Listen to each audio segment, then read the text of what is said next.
নমস্কার বন্ধুরা, আমি অর্চনা চলে এসেছি আজকে নতুন একটা রেসিপি নিয়ে। আশা করি আপনারা সবাই ভালো আছেন। আজকের রেসিপিটা কি আপনারা দেখেই বুঝতে পারছেন রেসিপিটা কী হতে চলেছে। বানিয়েছিলাম রসগোল্লা। রসগোল্লাটা কিভাবে বানিয়েছি, আমি যেভাবে বানিয়েছি সেটা আপনাদেরকে দেখাবো। এখানে 1 লিটার দুধ ভালো করে ফুটিয়ে নিয়েছি। তারপরে অল্প অল্প করে লেবুর রস দিয়ে ছানাটা আমি কাটিয়ে নেব। এভাবে অল্প অল্প করে লেবুর রস দিয়ে দিচ্ছি।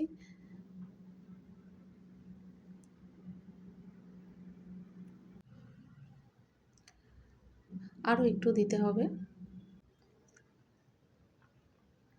দেখুন ছানাটা একদম হয়ে এসেছে, দুধটা কেটে গিয়েছে।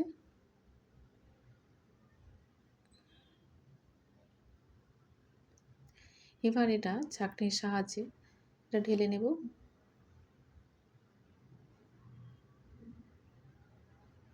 ভালো করে জলটা ঝারিয়ে নিতে হবে।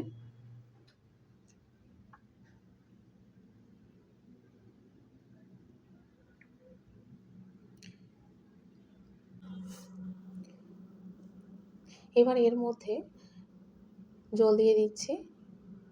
এভাবে আরও দুবার জল দিয়ে ভালো করে ধুয়ে নেব, তারপর জল ঝরাতে দেব। আজকের এই মিষ্টিটা বানানোর জন্য আমি একদম রেডি ছিলাম না।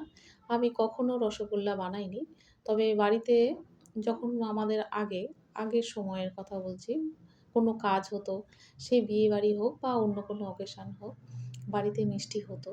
দেখেছিলাম, বেশ কয়েকবার দেখেছি। শুধু রসগোল্লা না, রসগোল্লার লেডিকেনি, তারপরে মিষ্টি দই, এইগুলো হতো। দেখতাম অনেকে, যেহেতু তখন অনুষ্ঠানের ব্যাপার, অনেক লোকজন মিলে এইসব কাজ করতো। তবে মাঝে মাঝে মা ঠাকুমা এগুলো বাড়িতে বানাতো। রসগোল্লার রস বানানোর জন্য আমি 400 গ্রাম চিনি আর 1 লিটারের মতো জল দিয়ে দিয়েছি। দিয়ে ভালো করে রসটা আমি বানিয়ে নিচ্ছি। আর এদিকে এলাচের দানাটা ভালো করে প্রথমে গুঁড়ো করে নিয়েছি। তারপরে 1 চামচ চিনি দিয়ে আরও ভালো করে গুঁড়ো করে নেব।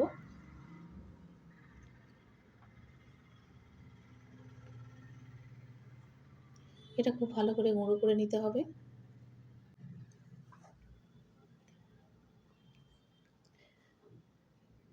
রসগোল্লার রসটা হয়ে গিয়েছে। এদিকে আমি জলটা ভালো করে ছেঁকে নিচ্ছি।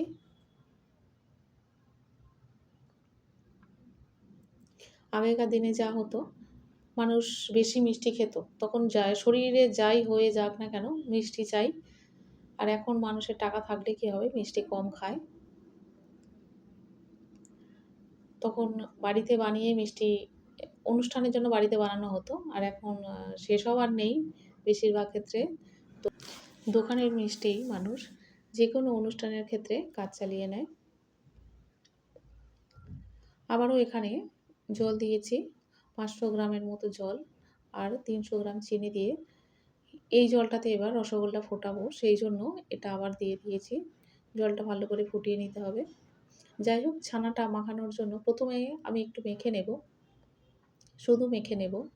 ভালো করে এভাবে ঘষে ঘষে ভালো করে মেখে নিচ্ছি। ভালো করে চাপ দিয়ে দিয়ে মাখতে হবে।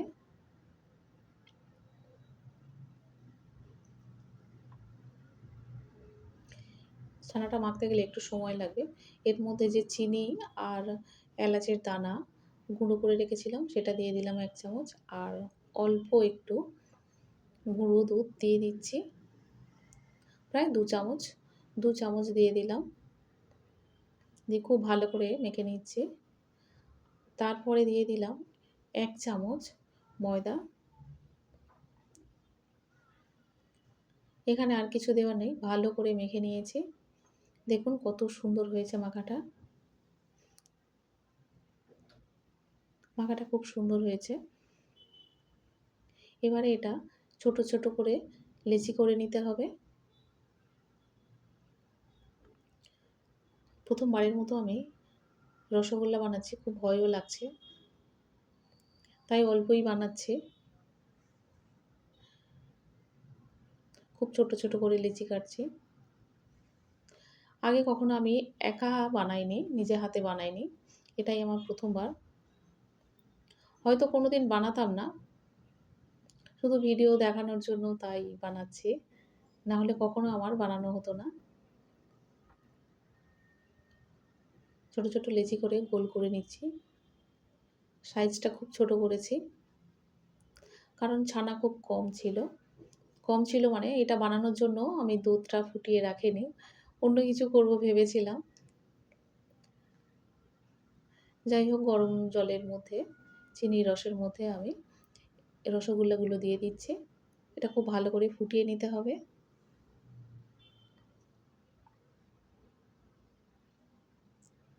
এভাবে আস্তে, আস্তে করে একটু নাড়তে হবে।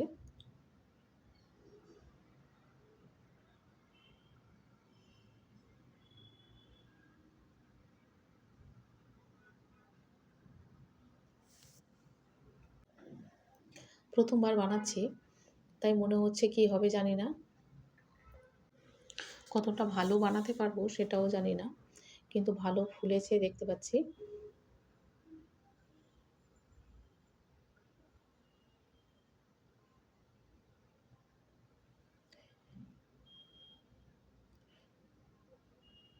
হয়ে গিয়েছে, কয়েকটা তুলে নিয়েছি।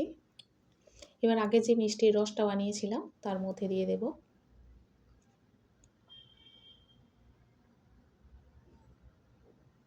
এটা ৫-৬ ঘন্টা রেখে দেব।